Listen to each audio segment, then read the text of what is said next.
안녕하세요. 미스터 팩트입니다. 베트남 사람들은 이상한 국민성에 빠져 있습니다.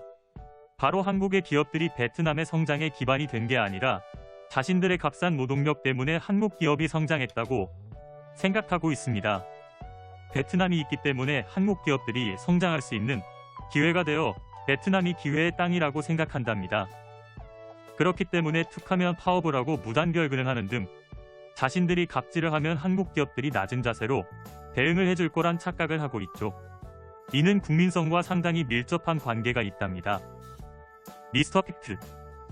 한국인의 국민성이라 함은 빨리빨리 그러면서 확실하게 라고 한다면 베트남 사람의 국민성은 돈 받는 만큼 일하고 안 되면 내일하고 이런 식의 국민성이 있답니다. 물론 모든 베트남인이 그렇진 않답니다. 모든 한국인이 빨리빨리 하지 않는 것과 마찬가지죠. 하지만 전 세계가 공통되게 말하는 것 중 하나는 베트남 사람들은 돈에 집착하고 체면을 중시하는 국민성이라고 말을 하죠.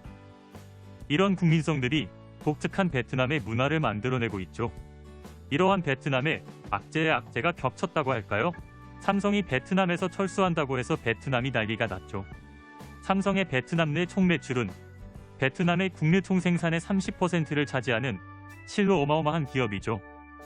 한국가의 30% 매출을 책임지는 회사가 철수한다고 하니 베트남이 난리가 날 수밖에 없는 상황이죠.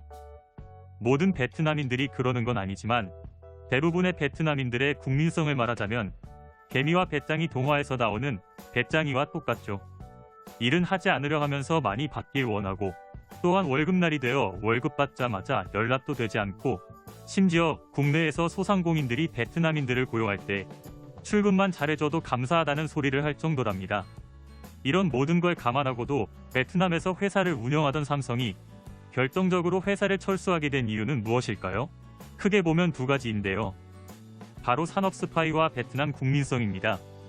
베트남에서 실제 사업을 하는 사람의 말을 들어보자면 베트남 사람은 지나치리만큼 금전에 집착하는데 그런 집착이 많은 문제를 일으킨다는 것입니다. 쉽게 배신하고 거짓말하고 뒤통수 치고 등등 말이죠. 삼성이 신제품 발표회를 할 때 이미 이 복제품이 중국에 있고 제품의 방향성이 경쟁사에 넘어가 있고 등등 이미 화가 날 대로 난 삼성이 이것을 발표낸 결과 베트남 공장에서 유출된 것이었죠. 돈만 주면 뭐든지 하는 것이죠. 또한 베트남에서의 노동법은 있지만 정말 아이러니하게도 거의 외국인 회사를 상대로만 적용되는 법이랍니다. 자국내 회사들은 그 노동법을 거의 지키지 않고 있으며 본인들은 지키지 않는 그 법을 외국의 회사에게는 아주 엄격하게 적용을 하다 보니 매년 최저임금을 지나치게 올리고 있으며 값싼 노동력이라는 메리트가 없어져 버리는 것이죠. 값싼 인건비의 메리트는 없고 정보 유출, 기술 유출에 대한 위험성은 더 커지고 이것이 삼성이 베트남을 떠나게 된 이유인 것이죠. 또한 베트남에서 오래 사업을 해왔던 한국인들의 대부분이 베트남에서 사업하기 힘든 이유를 공통되게 말하는 게 있는데 베트남에서는 회사 직원이 도둑질을 하는 현장을 들켜도 그 자리에서 거짓말과 큰 소리로 부인을 한다고 해요. 오히려 아직 없어진 게 없는데 왜 나에게 따지냐는 황당한 적반하장식 변명을 늘어놓는다고 한다는데요. 현장에서 들켜도 저 정도인데 의심과 추측만으로는 절대 해결되는 부분이 없는 것이죠. 이 상황은 베트남 정부의 고위 관료나 공무원 등등 사회 전반적으로 모두에게 퍼져 있는 현상이라고 하죠. 약속을 해도 내가 언제 그랬냐는 식의 뻔뻔함이 만연하며 계약서를 작성해도 나중에 딴소리를 하기 때문에 베트남 현지에서는 계약서라는 것이 정말 종이 쪼가리 그 이상의 것이 아니라는 거죠. 외국계 회사나 임직원이 잘못한 것이 없고 베트남 사람이 잘못해서 문제가 발생한 상황에서 양쪽이 대립을 하면 베트남 사람에게 손을 들어준답니다. 진짜냐고요? 네, 맞습니다. 주변에 베트남에 대해 많이 알고 계시는 분이 있다면 열이면 열, 하나같이 다 같은 식으로 대답을 하시죠. 한국에서 알고 있는 상도덕과 비즈니스에 대해서는 잊어야 그나마 현지에서 사업을 할 수 있다고 합니다. 또한 한국인은 베트남에 무비자로 입국할 수 있는데요. 2020년 2월 29일 무비자 입국을 거부해서 문제가 됐었죠.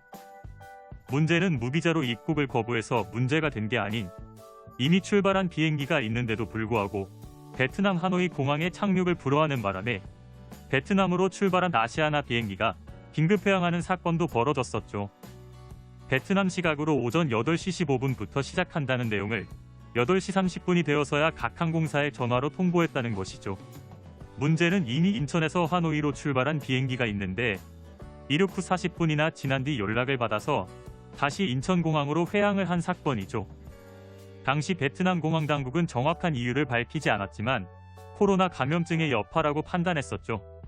하지만 상식적으로 생각할 때 보통 어떠한 규칙을 시행하려면 그 전에 통보를 해주는 게 맞는데 이미 시행을 하겠다는 걸 시간이 지난 뒤 통보를 해버리는 상대국들을 배려하지 않은 행동이었기에 욕을 먹은 것이죠. 이와 같은 행동은 굳은 날씨나 활주로 파손 등 불가피한 사고나 천재지변이 아닌 이상 비행기를 회항시키는 경우가 없는데 항공업계 역사에서 유례가 없던 일이라 더 난리가 났죠.